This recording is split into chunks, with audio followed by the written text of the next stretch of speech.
Dès son plus jeune âge, Uma allait au ruisseau dans la forêt pour chercher de l'eau pour sa famille. Sa voix était si belle qu'elle a attiré l'attention de Namira, la déesse de l'amour. Namira descendait parfois des cieux pour regarder et écouter le chant d'Uma.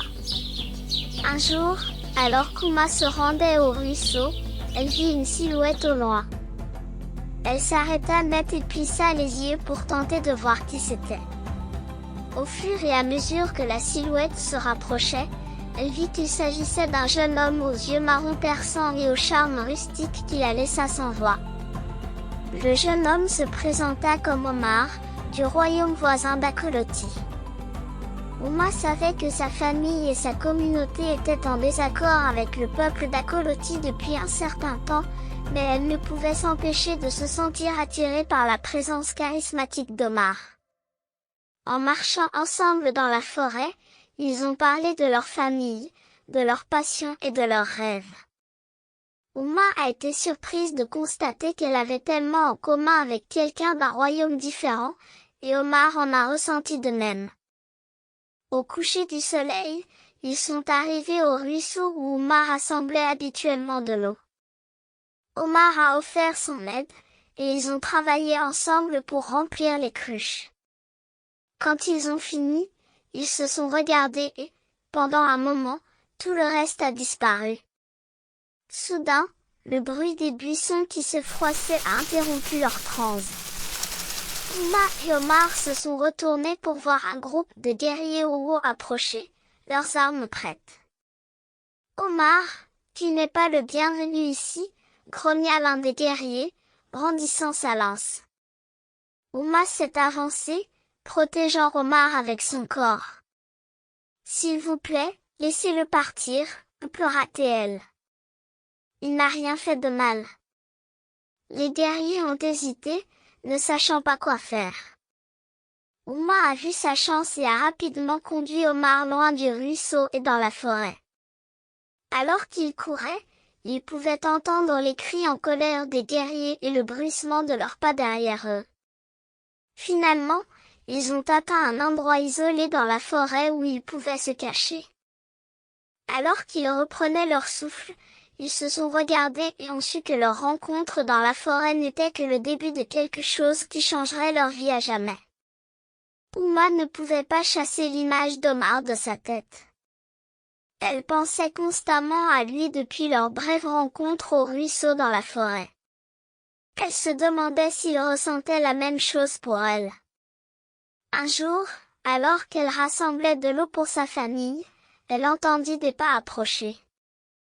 Elle se tourna pour voir Omar émerger des arbres. « Bonjour, Uma » dit Omar en lui adressant un sourire charmeur.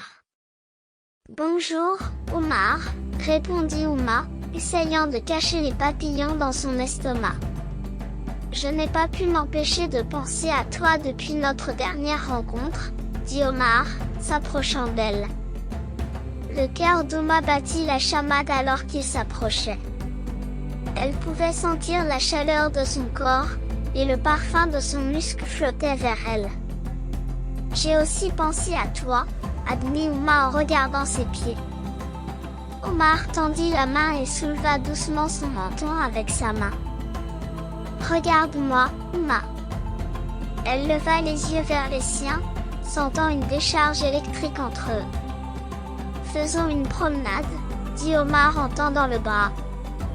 Ils marchèrent ensemble dans la forêt, s'arrêtant pour admirer la beauté des arbres et le son des oiseaux. Omar lui raconta des histoires de son enfance dans le royaume voisin d'Akoloti, et Uma partagea des histoires de sa famille et des traditions du clan Tia. Pendant qu'ils marchaient, leurs mains se frôlaient, et leurs yeux se rencontraient avec une compréhension silencieuse. Alors qu'il atteignait la base de la montagne, Omar trébucha et faillit tomber. Uma le rattrapa par le bras, l'aidant à se stabiliser. Elle le regarda, la pluie collant ses cheveux sur son visage, et pendant un moment, ils restèrent simplement là, reprenant leur souffle. Puis, sans prévenir, Omar la serra contre lui, ses bras l'enveloppant fermement. Uma fut d'abord surprise, mais elle sentit alors la chaleur de son corps contre le sien, et toute sa peur et sa confusion se dissipèrent. Pendant un moment, ils se tinrent simplement l'un l'autre, perdus dans l'intensité de l'instant. Tandis que la tempête faisait rage autour d'eux, Uma et Omar se tenaient ensemble, trouvant du réconfort dans la présence de l'autre. Ils savaient que l'avenir était incertain, mais pour l'instant, ils avaient l'un l'autre, et cela suffisait. Se tenant seul au milieu de la clairière, la brise naturelle du vent frappant son visage, Uma, vêtue d'une étoffe en peau de biche moulée autour de sa taille, commençait à s'impatienter du retard d'Omar. Ils étaient censés se rencontrer depuis un moment déjà.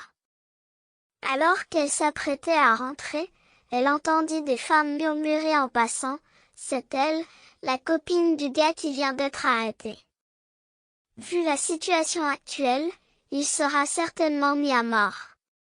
Désespérée de sauver la vie d'Omar, Uma se rendit au temple ancien, et dansa toute la nuit, priant pour sa libération. La déesse de l'amour lui apparut sous la forme d'une puissante tornade avec des éclairés. Le temple se mit à trembler. Terrifiée, Uma courut sans relâche. Arrivée à la place du royaume, elle vit que tous les guerriers étaient morts, Omar debout était libéré seul survivant. Elle et Omar s'enfuirent dans les montagnes, peu après, ils redescendirent de la montagne pour constater la mort du roi. Ils apprirent que les deux rois et tous les guerriers avaient été tués, et que la déesse avait choisi de nouveaux rois. La déesse leur a dit de ne pas déclencher de nouvelles guerres, sous peine de conséquences.